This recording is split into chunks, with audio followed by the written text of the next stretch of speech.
한 주일 동안 평안하셨습니까? 사순절 기간 동안 길을 떠나는 사람들 주제로 철로역정을 읽고 공부해 왔습니다. 철로역정은 교회사에서 아주 귀하게 여기는 영적인 순례의 영성 훈련에 관한 책으로 알려져 있습니다. 이 책 읽는 것만으로도 대단한 수고를 하시고 대단한 영적인 진보를 하신 것입니다.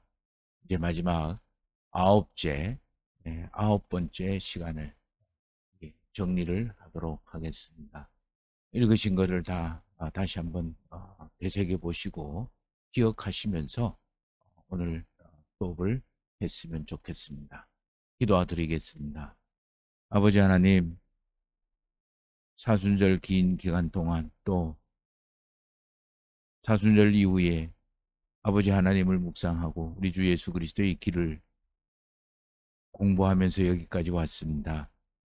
이제 마지막 시간 마무리 잘 할 수 있도록 주님께서 도와 주옵소서. 깨달을 수 있게 하여 주옵소서. 깊은 결단 있게 하여 주옵소서.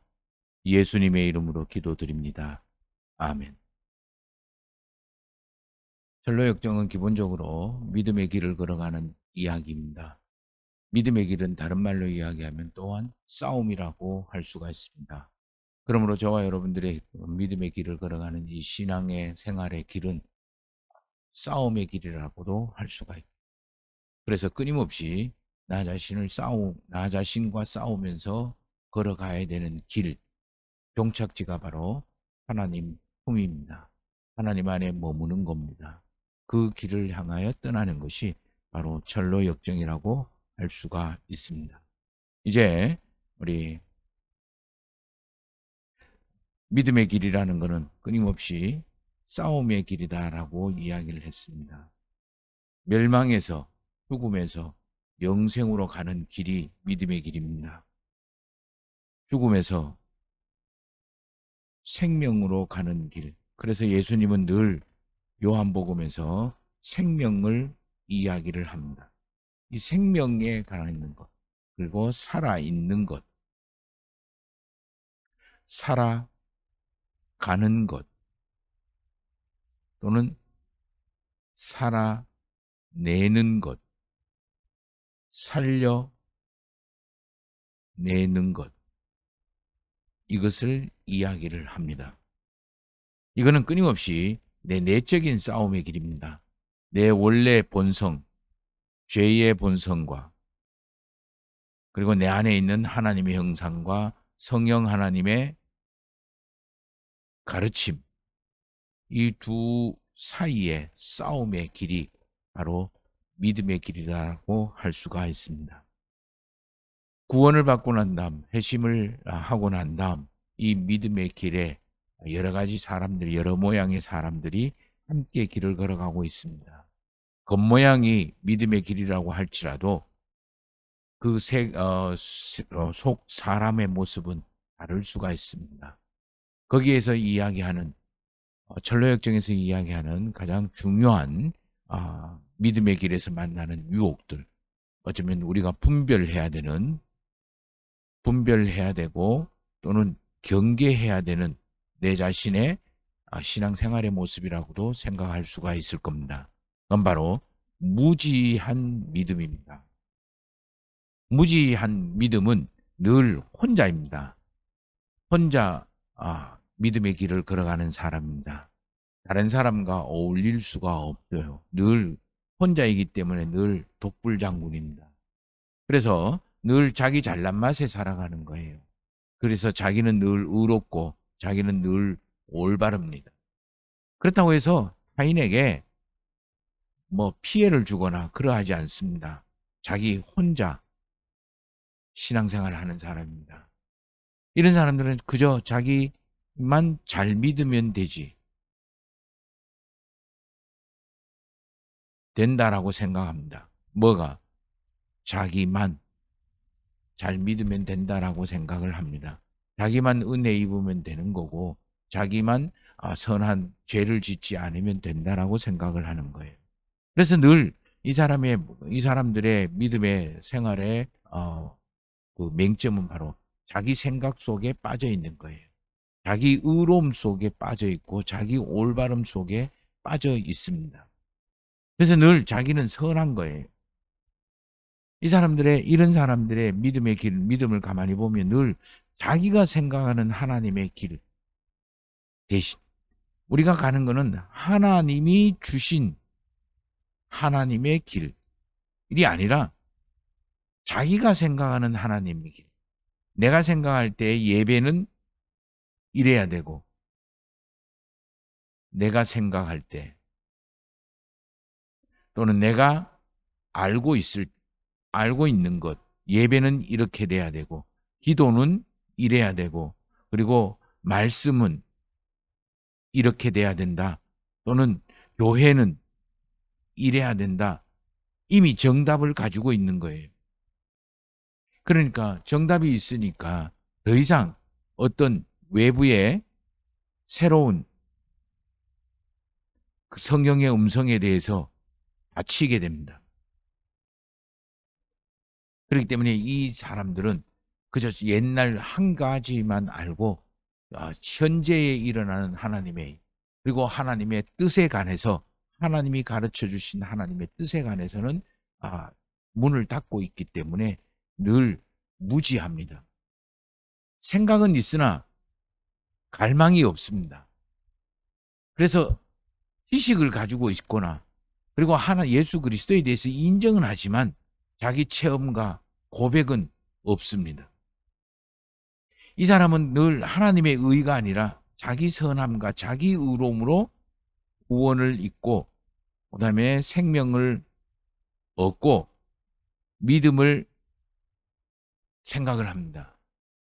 그렇기 때문에 하나님이 주신 은혜보다는 자기 만족에 가깝습니다. 내가 이렇게 기도를 했고 이렇게 말씀을 읽고 이렇게 예배를 드리고 이렇게 복음을 증거를 했다. 여기에 관한 자부심은 있지만 여기에 관한 고백은 없습니다. 이러한 믿음을 우리는 무지의 신앙이라고 이야기를 합니다. 사사기에 나오는 자기 소견에 옳은 대로 하나님을 믿는 것, 그것을 이야기합니다. 또 하나 잘못된 믿음이 있습니다. 잘못된 믿음은 은혜 받을 때와 받고 난 뒤가 다른 거예요. 은혜 받을 때는 눈물 흘리고 콧물 흘리고 회개하고 그리고 통성으로 자복을 하고 그렇게 이야기하지만 얼마 시간이 지나버리면 다 잊어버린 망각을 하게 됩니다.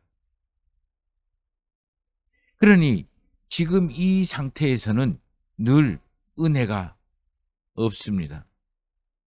결국 믿음을 떠나게 되고 그리고 늘 나는 이런 이유 저런 이유에 의해서 믿음을 가질 수가 없다라고 변명을 하고 또 달리 이야기하면 자기 자신에 대해서 이런 조건, 이런 조건, 이런 여건, 이런 환경이 만들어지면 내가 더 열심히, 더 대단하게, 더 믿음 생활하겠다라고 합리화를 하고 변명하는 것이 이 잘못된 믿음의 모습입니다.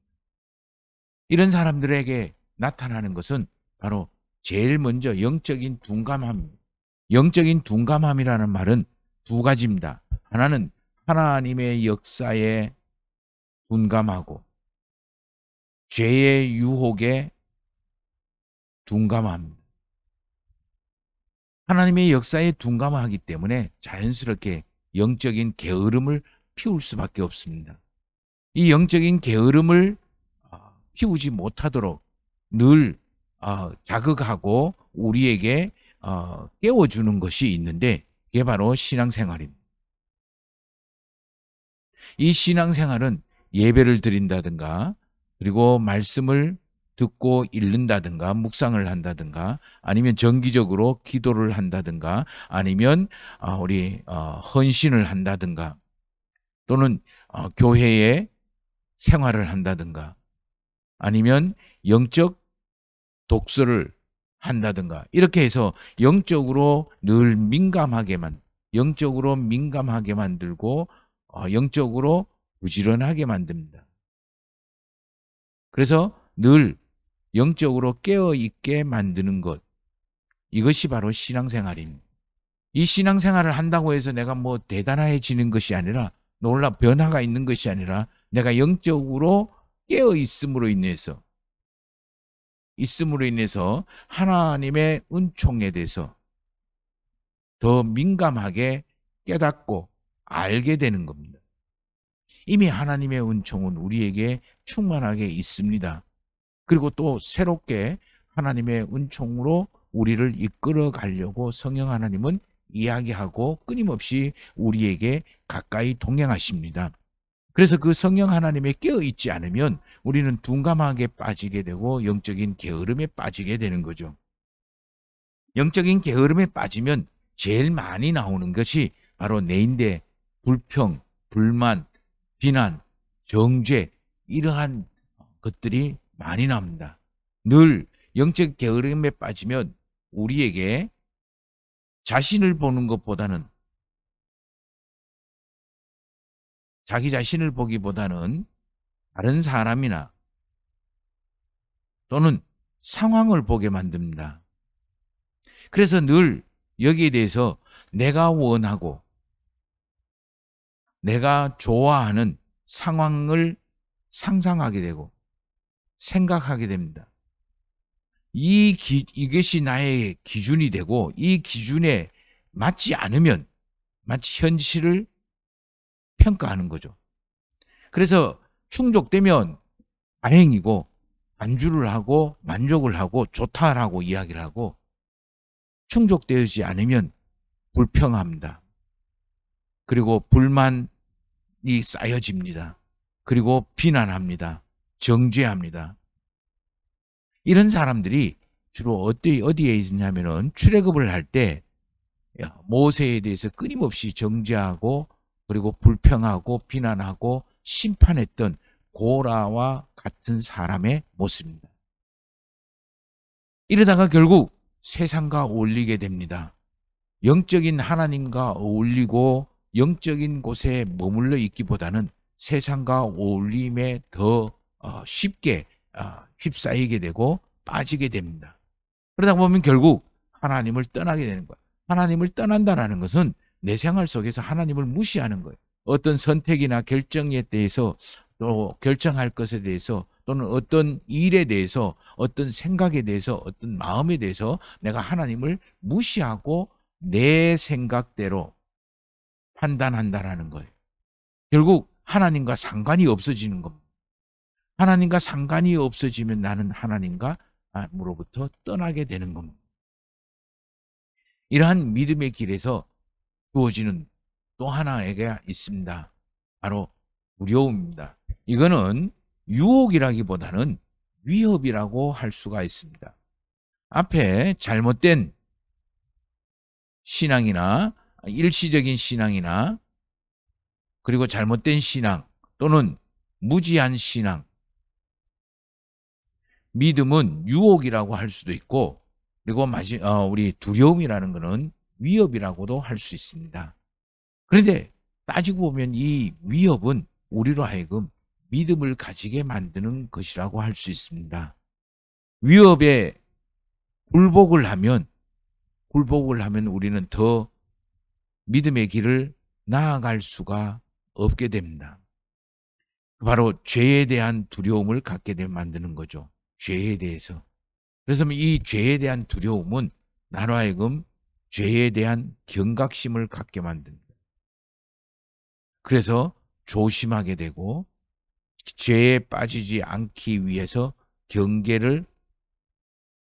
내 스스로 경계를 조심하게 될 수 있습니다. 두 번째, 하나님에 대한 두려움입니다. 이 하나님에 대한 두려움이라는 것은 심판을 이야기합니다. 내 죄로 인하여 하나님의 심판을 두려워하게 되는 거죠.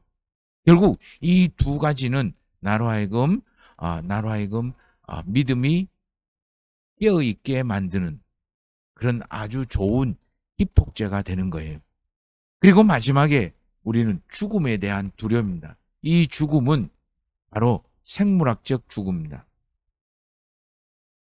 마지막, 이제 하나님의 천성문의 앞에서 내가 어떤 선택을 할 건가, 내가 이제까지 살아왔던 것들을 올바르게 평가받는다라고 하는 것에 대한 두려움입니다.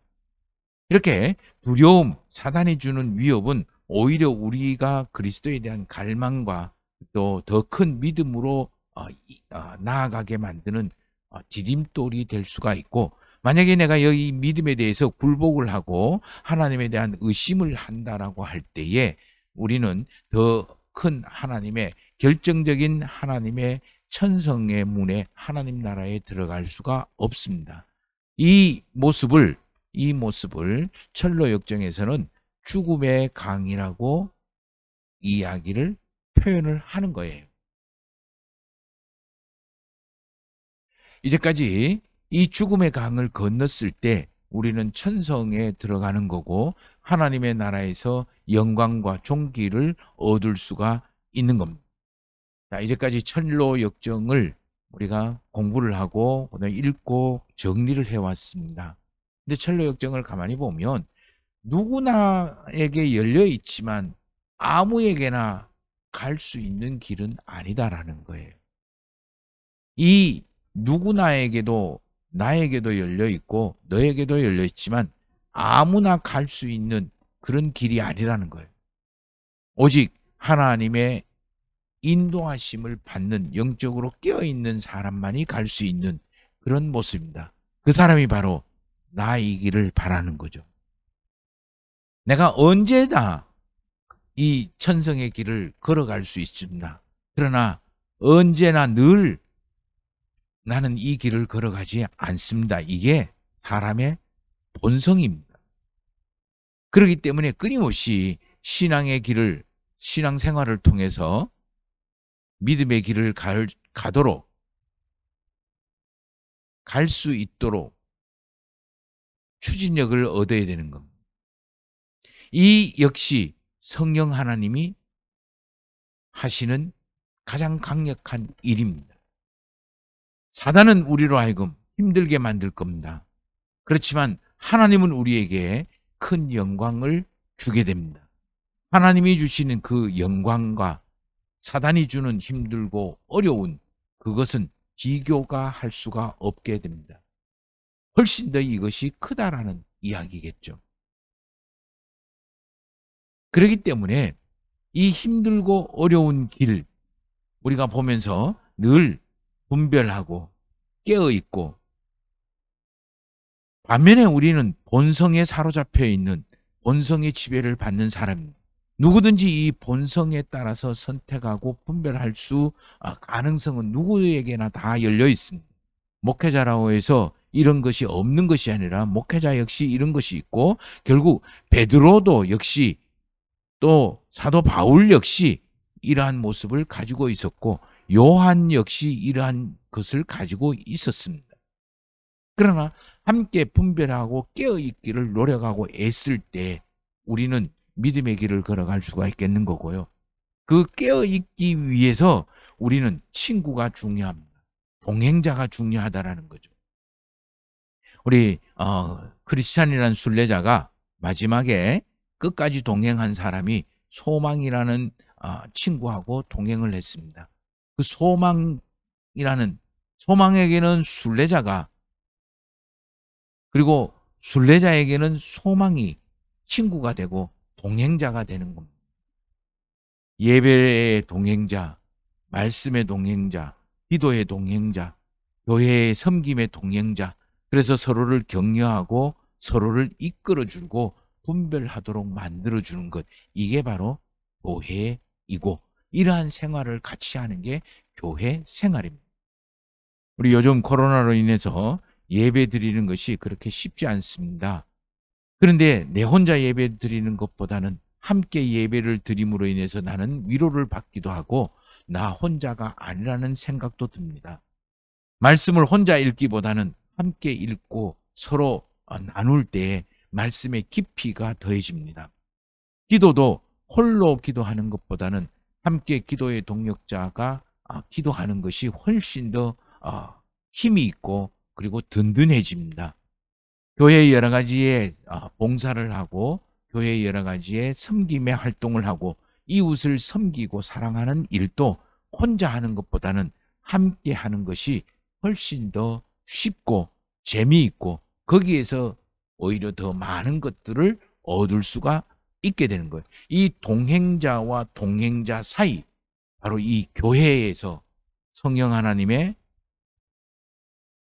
역사를 우리는 눈으로 보게 되고 귀로 듣게 되고 손으로 접촉하게 되고 마음으로 체험하게 되는 겁니다. 이게 바로 하나님의 은혜의 매 순간순간이 되는 겁니다. 이렇게 해서 이 영적인 순례의 길을 걸어가는 것, 이게 바로 신앙생활의 전부라고 해도 과언이 아닙니다. 우리 이제까지 철로 역정을 통해서 다시 한번 우리 내가 순례자로 살아가고 있다라는 것을 늘 기억할 수 있었으면 참 좋겠습니다. 네, 이렇게 해서 철로 역정 9번에 걸쳐서 우리 정리가 됐습니다. 다시 한번 철로 역정을 한번 읽어보시면 깨달음이 다시 또 솟아날 수 있을 것 같습니다. 우리 사순절 기간 동안 철로 역정 읽으시느라고 또 공부하느라고 참 수고를 많이 하셨습니다. 5월 달부터는 새로운 성경 공부를 우리 저도 하고 우리 부목사님들도 아마 하게 될 겁니다. 우리 각 그 선교회별로 할지 아니면 자원자로 할지 그거는 지금 우리 교역자들이 기도 중에 있습니다. 함께 매주 목요일 저녁 7시에 모든 것을 다 물리치고 우리 함께 영적인 깨어남의 일을 할 수 있게 되기를 소망해 봅니다. 우리 기도하고 마지막 9번째 강의를 마치도록 하겠습니다. 하나님 아버지, 지난 2달 동안 우리에게 주신 여러 가지의 일들 속에서도 믿음으로 깨어있게 한 금요일 저녁 7시, 목요일 저녁 7시였음을 믿습니다. 앞으로도 늘 이렇게 깨어있는 저녁이 될 수 있고 우리의 깨어있음으로 인하여 나를 통하여 우리의 가정과 내 주변의 사람들에게 하나님의 위대한 살아계심을 증명하고 하나님의 살려내심을 길을 걸어갈 수 있는 우리가 되게 하여 주옵소서. 예수님의 이름으로 기도드립니다. 아멘. 수고하셨습니다.